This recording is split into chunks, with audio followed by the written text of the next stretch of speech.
चला. गाडी कुठलं लावायची? हा ते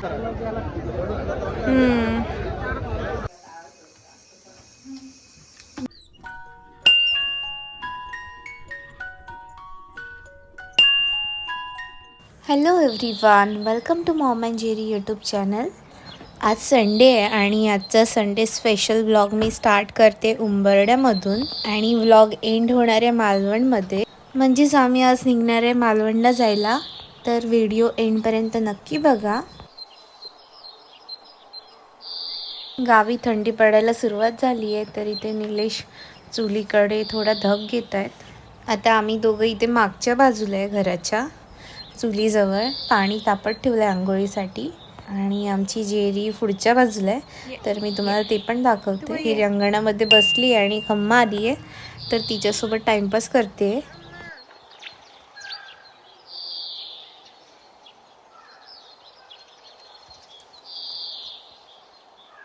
A few moments later. आणि आज आईने काळे मासे घेतले आहेत. नदीचे जे काळे मासे असतात ना ते घेतलेत. मळये मासे म्हणतात त्याला. आई ते राख लावून ते साफ करते, कारण की ते हातातून निसटतात आणि त्याला जास्त खवळे पण असतात, तर राख लावल्यामुळे ते निसटत पण नाहीत आणि हाताला पण लागत नाही. सगळे मासे साफ करून झाल्यावरती स्वच्छ धुवून घेईल मासे, कारण की त्याला राख लागली आहे, तर ती जाईपर्यंत व्यवस्थित धुणार. आणि आता त्याला मसाला, हळद, मीठ आणि कोकम लावून घेणार आहे व्यवस्थित. आणि त्याचबरोबर हिरवी मिरची पण घेतली आहे. एक 4-5 हिरव्या मिरच्या घेतल्यात. आता ह्याच्यामध्ये 10-12 लसूणच्या पाकळ्या घेतल्यात आणि त्या व्यवस्थित झेचून घेणार आहे. आणि नंतर त्या जसं व्हिडिओमध्ये दाखवलं आहे तशा प्रकारे त्याच्यावरती तेल टाकून हातामध्ये व्यवस्थित कुस्करून ते माशावरती टाकणार आहे आणि सगळा मसाला मिक्स करून घेणार आहे व्यवस्थित माशाला लागेपर्यंत.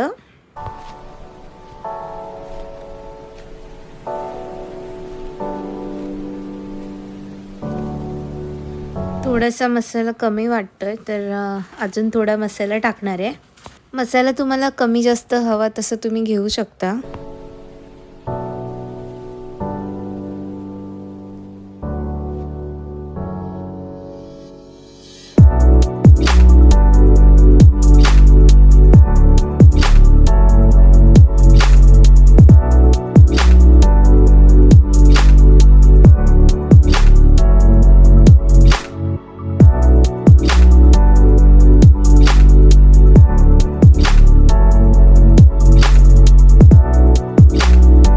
हे मासे साफ करताना ह्याचं डोकं तसंच ठेवतात, पोटाकडे असं फाडलं जातं आणि त्याच्या आतमध्ये एक पिशवी असते, ती काढली जाते आणि साफ केले जातात मासे. आणि तुम्ही बघत असाल डोकं तसंच ठेवलेलं आहे आणि त्याच्यावरचे खवळे वगैरे व्यवस्थित काढले जातात.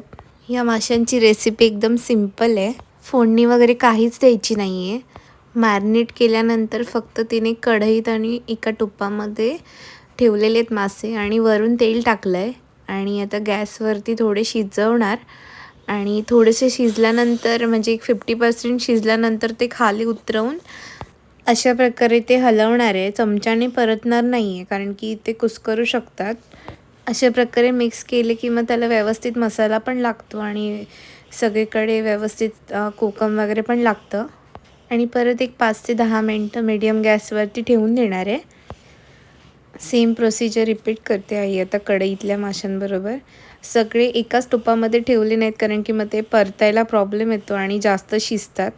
त्यामुळे तिने 2 भांड्यांमध्ये केलेत आणि 10 मिनटानंतर मासे रेडी आहेत. ह्याच्यासोबत तुम्ही भाकरी पण खाऊ शकता किंवा चपातीसोबत पण खाऊ शकता. गावी आल्यावरती आमचा असाच असतो ब्रेकफास्ट. तर आम्ही आता निघालो आहे मालवणला जायला आणि आमच्यासोबत मामा मामी पण आहेत. त्यांना सोडणार कसालला आणि आम्ही पुढे जाणार मालवणला.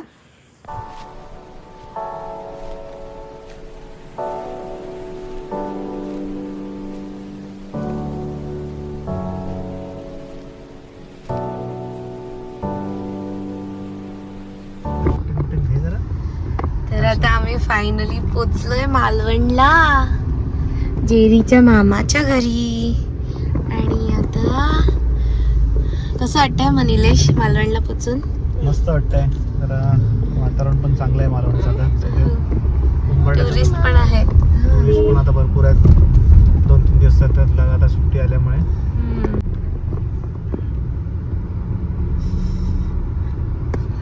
पोचलो आम्ही घरी आणि हे आमचे फादर आलेले आहेत.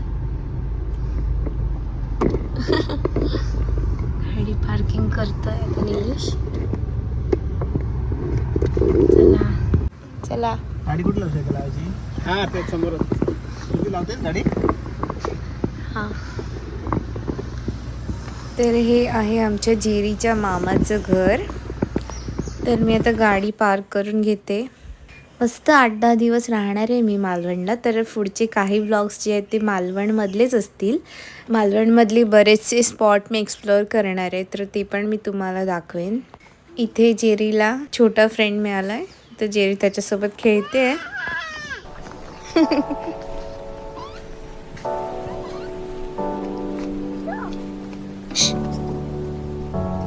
A few moments later.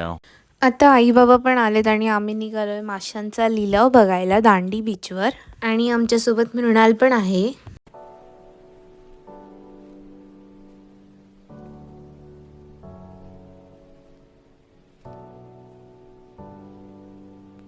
इथे जी तुम्हाला गर्दी दिसते तिथे माशांचा लिलाव चालू आहे.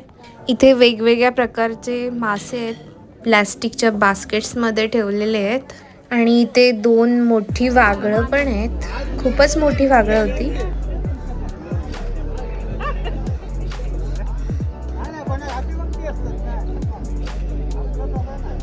माशांचा लिलाव बघून झाल्यावर आम्ही थोडं पुढे आलो, जिथून किल्ला एकदम जवळ आहे.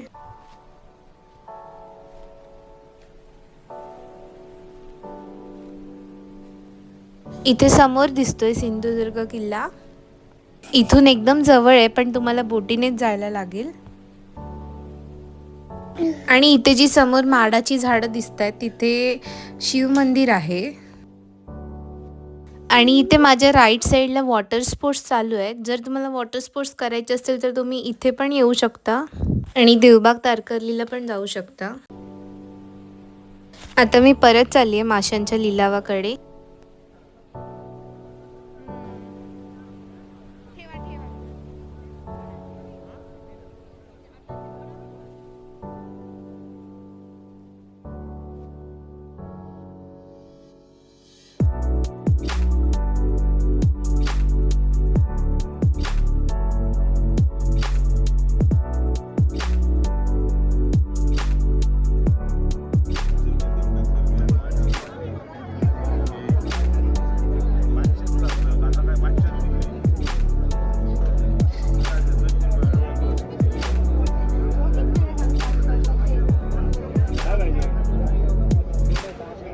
A few moments later. पप्पांनी आज सुरमई आणली आहे, एकदम फ्रेश आहे. बघत असाल मोठी सुरमई होती 3.5 किलोची. तर ती त्यांनी कट करून वगैरे आणली. आता ते मॅरिनेट करतायत. इथे हळद लावली आहे पहिली. आजचे फिश फ्राय पप्पांच्या स्टाईलमधले आहेत. खाली लागत आहे.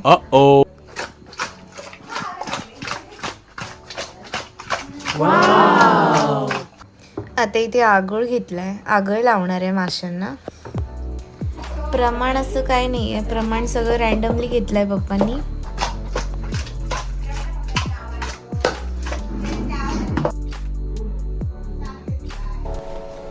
तिकडेच कापून आणलं. मग फोन करायचो ना. खरंच होतंय मी तिथे पुढे होतो पप्पा शिव मंदिराच्या इथे चालत गेलेलो.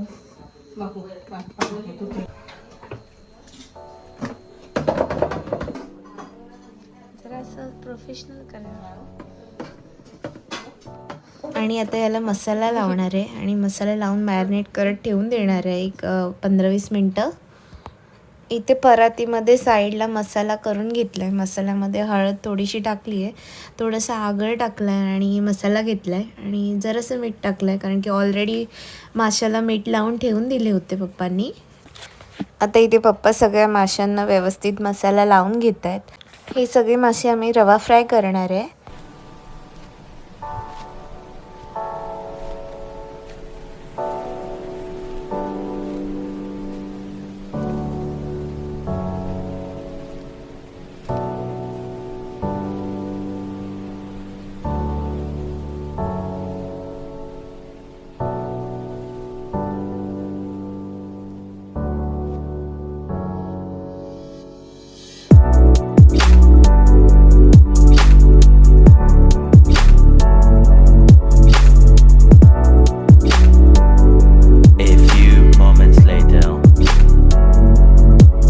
आता मासे व्यवस्थित मॅरिनेट झालेले आहेत.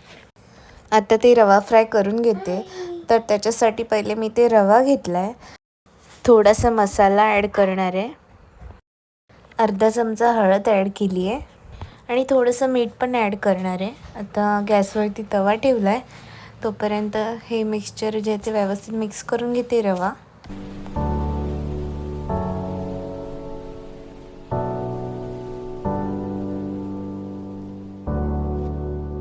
तर आता रवा रेडी झालेला आहे आणि आता मी व्यवस्थित फिशला लावून घेते दोन्ही साईडने. आणि आता तव्यामध्ये तेल पण तापत ठेवलं आहे. तेल तापेपर्यंत रवा लावून घेते व्यवस्थित आणि सगळे फिश फ्राय करून घेते.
आता फिश फ्राय करून झालेले आहेत. तर आम्ही पण आता जेवून घेतो आणि आजचा हा व्लॉग मी इथेच एंड करते. व्हिडिओ आवडला असेल तर व्हिडिओला लाईक आणि शेअर नक्की करा आणि अजूनपर्यंत चॅनलला सबस्क्राईब केलं नसेल तर सबस्क्राईब पण करा. भेटते तुम्हाला पुढच्या व्हिडिओमध्ये. तोपर्यंत तुमची काळजी घ्या.